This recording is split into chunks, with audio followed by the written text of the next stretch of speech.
l'histoire commence en nous montrant l'assassin Yuichi Kimura, dont le fils Wataru est hospitalisé. À un moment donné, Kimura voit à la télévision une nouvelle concernant le vol d'un serpent extrêmement dangereux, connu sous le nom de Boomslang pour son venin mortel, qui a été dérobé du zoo. Pourtant, il réagit avec tant d'irritation et de frustration que malgré la gravité de l'événement, cela ne l'intéresse absolument pas.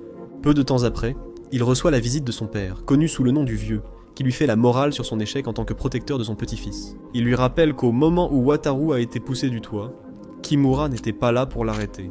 Ce reproche semble peser sur Kimura alors qu'il se prépare à exécuter sa vengeance en plein centre de Tokyo. Parallèlement, nous faisons la connaissance de Katarina, une autre tueuse à gages qui, à ce moment-là, couvre le travail de son ami et collègue Carver. Katarina a une dispute au téléphone avec son agent et employeuse, Maria Biddle, à propos de son nouveau nom, car Katarina signifie bonne chance, ce qu'il sait qu'il n'a pas. Ce manque de chance s'est confirmé lorsqu'au cours d'une de ses dernières missions, il a dû interrompre un chantage politique après qu'un bouton s'est suicidé en tombant sur sa voiture, obligeant Katarina à l'emmener d'urgence à l'hôpital.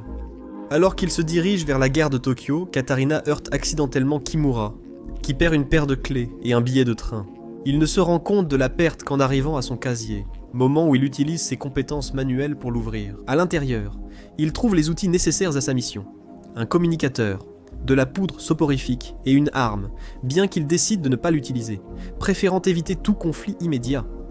L'alarme du train retentit, et Kimura avec Katarina montent ensemble dans le train à grande vitesse. Pendant que Katarina cherche sa place, Maria lui indique via le transmetteur que le train a 16 wagons et ne s'arrête qu'1 minute par station.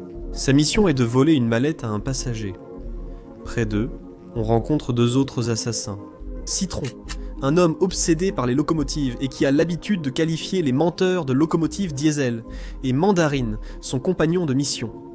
Tous deux entretiennent une relation étroite, presque fraternelle.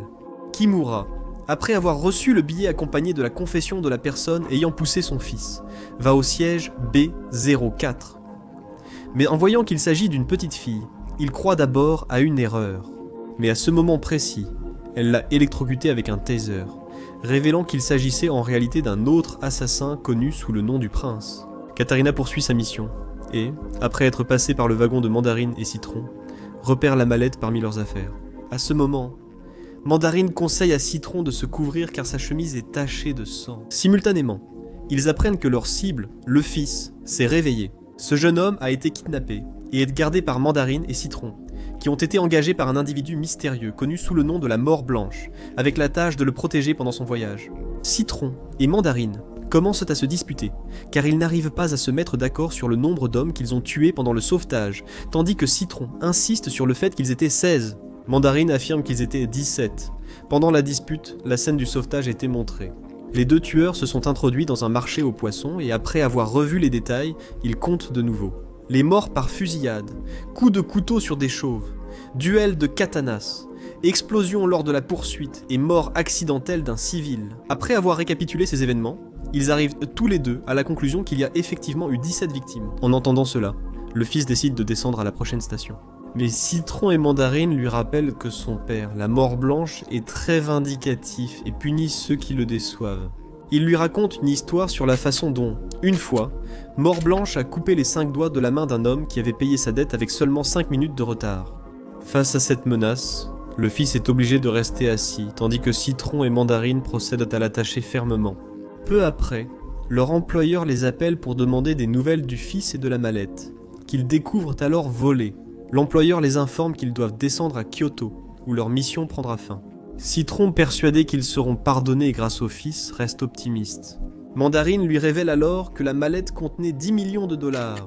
Pour que Citron mesure la situation, il lui raconte l'histoire de Minegishi, ex-chef du monde souterrain japonais, un mafieux réputé cruel selon Mandarine. Un jour, un Russe est arrivé au Japon et a vite gravi les rangs du crime, accumulant des victoires jusqu'à devenir conseiller de Minegishi. Cependant, un jour, il l'a trahi. Il a attaqué sa maison, lui a tiré une balle dans la tête et l'a tué, effaçant son nom pour prendre le contrôle de l'organisation. Face à ce récit, Limon se montre confus et demande à Mandarine pourquoi la Mort Blanche les a engagés eux, au lieu de faire appel à ses propres hommes de confiance. Mandarine lui explique qu'après la perte de sa femme, la Mort Blanche est devenue plus instable et imprévisible, les ciblant pour leur réputation, notamment leur mission en Bolivie, où ils ont démembré des corps dans la jungle. Limon et Mandarine comprennent qu'ils doivent récupérer la mallette pour éviter de graves conséquences. Mais en revenant avec le fils, ils constatent qu'il a déjà été tué. Pour cacher sa mort, ils lui mettent des lunettes de soleil espérant que personne ne le remarque. Pendant ce temps, Katarina s'éloigne du wagon de Limon et Mandarine. En passant près du prince, elle le remarque, mais choisit de ne pas intervenir et le laisse partir. Tout semble bien se passer pour Katarina, qui s'apprête à descendre à la gare de Shinagawa lorsque soudain, il est attaqué par le loup. Pour expliquer cette attaque, revenons 26 ans en arrière au Mexique, où le loup est devenu orphelin enfant. Depuis, il a vécu seul, acquérant une réputation féroce par les meurtres commis durant la guerre des trafiquants. C'est ainsi qu'il a rencontré sa femme. Mais le jour du mariage, un serveur maladroit a empêché le loup de boire le vin empoisonné, ce qui lui a sauvé la vie tandis que tous les autres invités, y compris sa bien-aimée, mouraient. Grâce à ses contacts, il découvre le coupable et se rend à la gare de Shinagawa, au Japon. En montant dans le train, il aperçoit Katarina et la poignarde sans réfléchir, mais son téléphone portable la sauve en arrêtant le coup. Le loup tente de le poignarder, mais Katarina part avec la mallette et le maîtrise après l'avoir frappé dans les parties sensibles. Elle lui demande une pause pour discuter, disant qu'elle ne le connaît même pas. Le loup refuse d'écouter, poursuit le combat, et lui jure de le traquer jusqu'à la mort, rappelant que c'est pour ses actes sur les terres du baron de la drogue, El Saguaro. Katarina reprend sa mallette et sa chance frappe encore. Le loup lance son couteau, qui rebondit et le tue en se plantant dans son cœur. En cherchant d'où il le connaît, il organise la scène pour simuler un accident lié à l'alcool. À son réveil, Kimura rencontre le prince, qui explique que son nom vient du souhait de ses parents qu'il devienne un homme. Pour l'en dissuader, il lui montre qu'un de ses hommes attend à l'hôpital, prêt à tuer Wataru s'il ne rappelle pas sous 10 minutes. Il continue et lui révèle qu'il a entendu parler de lui il y a 2 jours, lorsqu'il l'a vu remettre une mallette aux gens de la Mort Blanche. Et ce qu'il veut, c'est qu'il tue la Mort Blanche pour lui. Le train s'arrête, d'autres passagers montent. Katarina poursuit sa route et reconnaît Limon d'une mission à Johannesburg. Pour éviter des problèmes, elle change de direction. Mais à cause d'une personne déguisée en animal qui essaie de lui prendre sa mallette, elle n'arrive pas à descendre du train à temps. Elle retourne alors vers El Lobo et utilise son téléphone portable pour appeler Maria. Et en mentionnant le Saguaro, elle se souvient de la mission au Mexique et d'El Lobo. Et ce n'est pas tout. En voyant Mandarina, elle repense à lui et à Limon lors du massacre en Bolivie. Katarina se cache près des bagages et entend les hommes de la Mort Blanche reprocher à Mandarina d'être descendue du train. Mais Mandarina les interrompt en assurant que tout est sous contrôle. Malgré tout, Katarina est découverte sans être reconnue, ce qui la sauve. Mandarina aperçoit le prince et lui demande où est la mallette. Elle lui répond que Katarina l'a prise dans la direction opposée. Katarina rejoint Limon, déjà au courant pour la mallette. Pour qu'il s'en souvienne, Katarina lui rappelle Johannesburg, où il lui a tiré dessus 2 fois. Cela dit, elle lui propose de lui rendre la mallette en échange d'un pacte de paix. Limon accepterait si elle n'avait pas tué le fils, pensant que c'était elle. Katarina ne nie rien, croyant qu'il parle du loup. Limon lui montre clairement qu'il pense qu'il attend juste le bon moment pour le tuer et fuir avec la mallette. En utilisant le fils comme diversion, il attaque. Suivant une vieille femme, ils doivent combattre en silence. Limon tente de tirer sur Katarina, mais elle dévie l'arme. Même maîtrisée, il recharge son pistolet, mais Katarina se libère et l'assomme. Après avoir préparé sa poudre pour endormir et constater que le fils est mort, elle cache son arme et utilise son téléphone portable pour voir que Mandarine s'approche. Alors qu'elle s'éloigne de là, elle raconte à Marie la mort du fils de la Mort Blanche, de la même manière qu'au mariage du loup. Et ce n'est pas tout, car à ce moment-là, en bloquant la porte, elle découvre qu'un serpent boomslang volé se trouve dans une mallette. Selon ses soigneurs, son venin cause des hémorragies internes s'écoulant par les orifices du corps. Mandarina retrouve Citron vivant, ce qui le rassure et lui permet de continuer sa quête. Pour gagner du temps, Katarina engage un passager. Plus tard, Mandarina tire sur la porte et libère accidentellement le boomslang. En arrivant sur les lieux, nous découvrons qu'il s'agit en réalité du passager déguisé en Katarina, qui utilise des feux d'artifice pour créer une diversion et ainsi réussir à s'échapper. Peu de temps après, le prince localise facilement la mallette que Katarina avait cachée, et il se retire dans la salle de bain pour parler en privé. C'est là que Kimura la surprend, prêt à la tuer, mais il renonce lorsqu'elle lui rappelle que Wataru est en grand danger.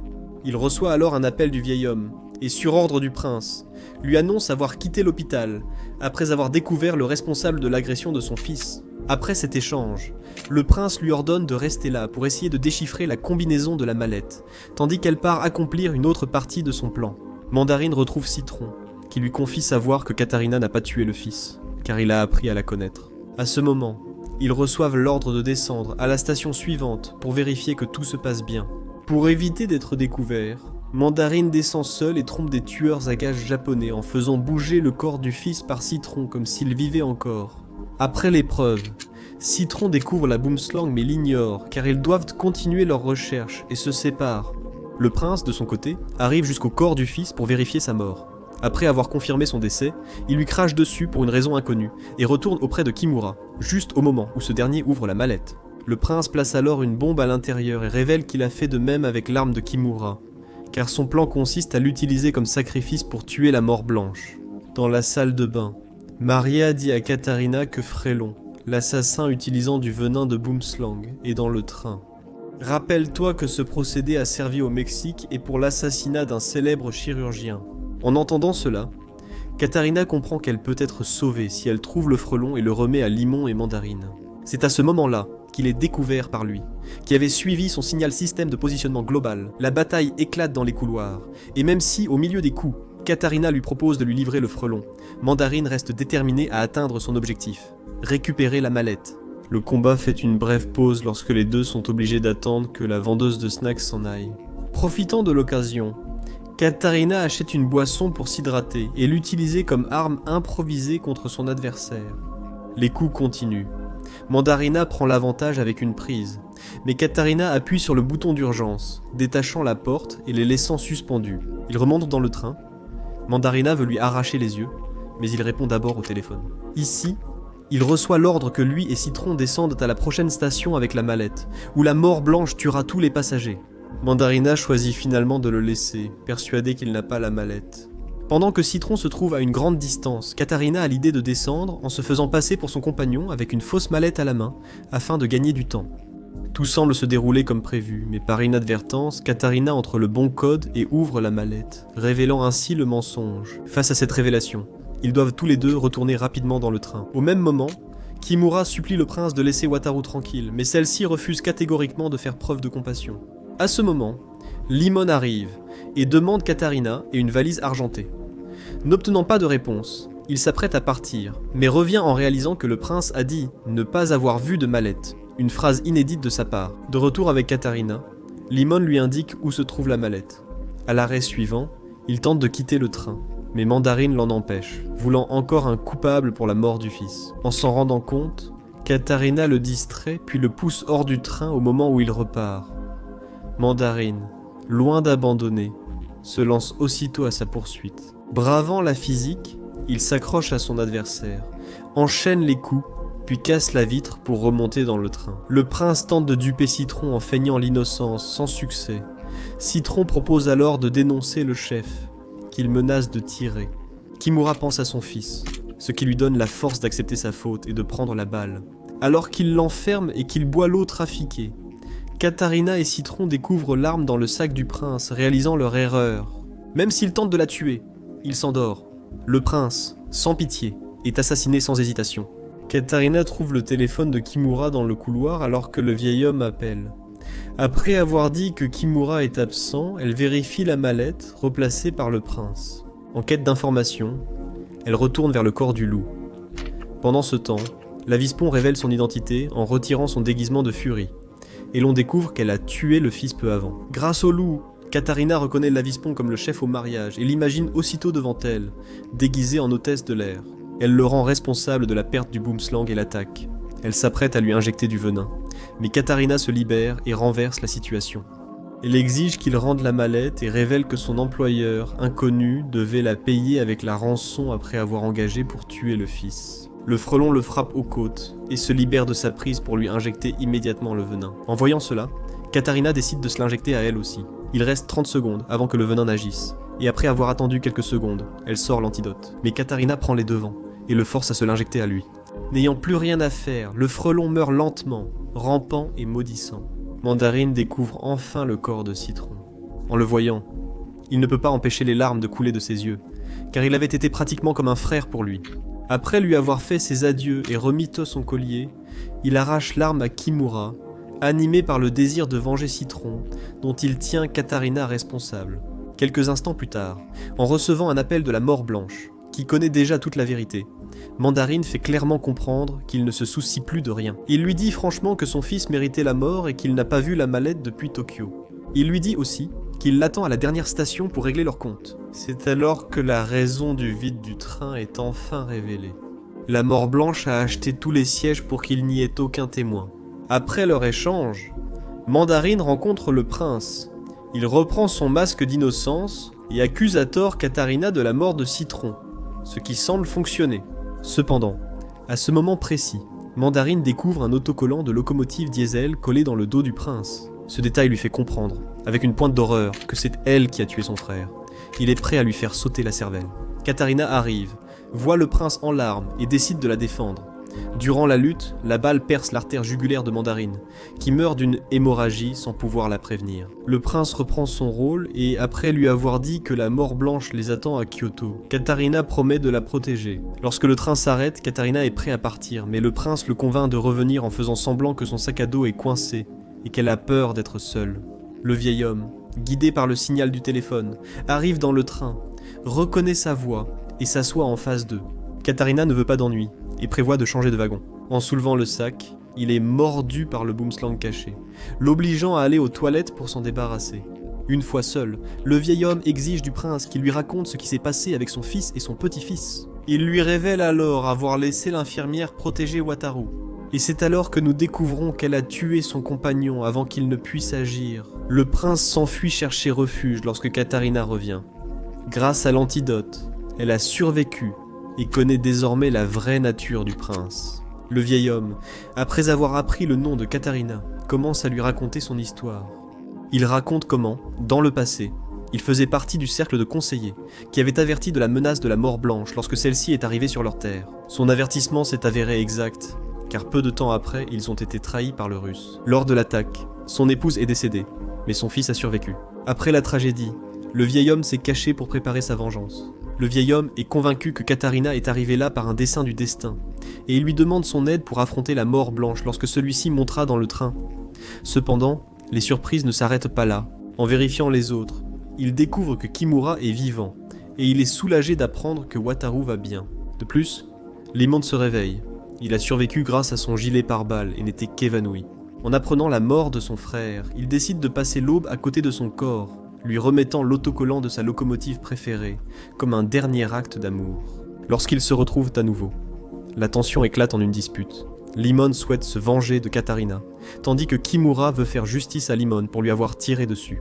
Le vieil homme, calmement, les apaise en rappelant que leur ennemi est la Mort Blanche. Avec ces mots, tous se dispersent pour exécuter leurs plans respectifs.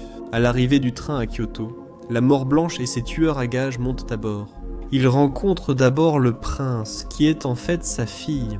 À ce moment-là, il est révélé que la raison derrière ses actions réside dans la profonde rancœur envers son père, qui a toujours aimé son frère plus qu'elle. Avec une rapidité inquiétante, la Mort Blanche lui arrache l'arme et s'apprête à lui tirer dessus, sans savoir que le pistolet contient une bombe à l'intérieur. À la surprise générale, il choisit de lui épargner la vie, déjouant son plan. Limon va à la cabine pour redémarrer le train, tandis que les tueurs à gages trouvent le vieil homme. Simultanément, Katarina sort pour remettre la mallette, et c'est à ce moment-là qu'elle se retrouve face à face avec la Mort Blanche. Face à lui, Katarina affirme savoir qu'il a rassemblé tout le monde dans le train et veut désormais en connaître les raisons. La Mort Blanche lui révèle que sa femme est morte lors d'une tentative d'assassinat qui le visait. Cette nuit-là, il n'était pas au Japon car il devait gérer le massacre de ses hommes par Limon et Mandarine en Bolivie. L'attentat a causé une côte percée au cœur, seul le meilleur chirurgien aurait pu la sauver. Mais 2 jours avant, il avait été tué par le frelon. Ce n'est pas tout, il voulait aussi tuer son fils, car cette nuit-là, sa femme est sortie pour le faire évader. En conclusion, la Mort Blanche lui dit avoir réuni Katarina, car selon lui, il a tué sa femme sous le nom de Carver. En entendant ces mots, et tandis que Katarina essaie de lui expliquer qu'il n'est pas Carver, les tueurs à gages ouvrent la mallette, activant la bombe, qui explose et le repousse dans le train. À ce moment-là, Kimura entre également en action et on voit comment Limon parvient à remettre le train en marche. Le vieil homme en profite pour se libérer et éliminer les tueurs à gages sur le toit et tous ses opposants, jusqu'à l'apparition de la Mort Blanche pour lui faire face. Après avoir pensé à sa famille, le duel commence. Après quelques coups, la Mort Blanche le maîtrise et s'apprête à lui trancher la gorge avec son katana. Mais il ne va pas mourir ainsi, car on voit qu'au même moment, Katharina retrouve Citron, qui ne sait pas comment arrêter le train, et pendant qu'il cherche une solution, Citron affronte les Seekers avec des coups de pied volants et les tranche en deux, utilisant le toit à son avantage. À un moment donné, Katharina trouve comment freiner dans le manuel, mais elle le perd aussitôt, juste au moment où le train entre en collision avec un autre sur la même voie. Ce combat les rapproche. Citron s'excuse d'avoir tiré sur elle, Katharina pour avoir tué Mandarine. Quand un tueur à gages se lève pour le tuer, Citron le pousse de toutes ses forces pour l'en empêcher. Tout cela conduit la Mort Blanche à remplacer son katana par une arme à feu, mais il le fait selon les coutumes de sa terre, en utilisant un jeu mortel similaire à la roulette russe. Le premier tir lui a été destiné, et il survit cependant, lorsqu'il est sur le point de faire une deuxième tentative sur le vieil homme. Grâce à l'intervention de Katharina, le train bouge suffisamment pour contrecarrer ses plans. À ce moment, Kimura trouve une bouteille d'eau, objet présent tout au long de l'histoire, du distributeur automatique aux morts, et finalement utilisé contre la Mort Blanche. Le plan fonctionne. Le vieil homme se relève et tue le russe avec son katana, réalisant enfin sa vengeance. Le train ralentit, mais à la fin du trajet, sans rail, il s'écrase contre les murs de la gare. Après le violent déraillement, il est révélé que Katharina a survécu, mais il n'est pas seul. La silhouette de la Mort Blanche est toujours debout, prête à en finir avec lui. À ce moment, Katharina lui avoue calmement qu'il remplace Carver, contraint de partir à cause d'une maladie grave. Néanmoins, la Mort Blanche veut toujours le tuer, et lorsque son revolver s'enraye, il décide d'utiliser l'arme qu'il a prise à sa fille, ce qui provoque l'explosion de sa tête. On dirait que tout est terminé, mais soudain, la princesse apparaît et veut tous les tuer, car elle est complètement folle, mais elle se fait écraser par un camion de mandarines. Maria arrive ensuite, et la voyant venue la sauver, Katharina éclate de joie en larmes. Et avant de partir, sa chance agit à nouveau, détruisant la voiture avant qu'il ne monte dedans. Avant la fin, on découvre que Limon a survécu à la chute, et a volé le camion de mandarines pour renverser le prince.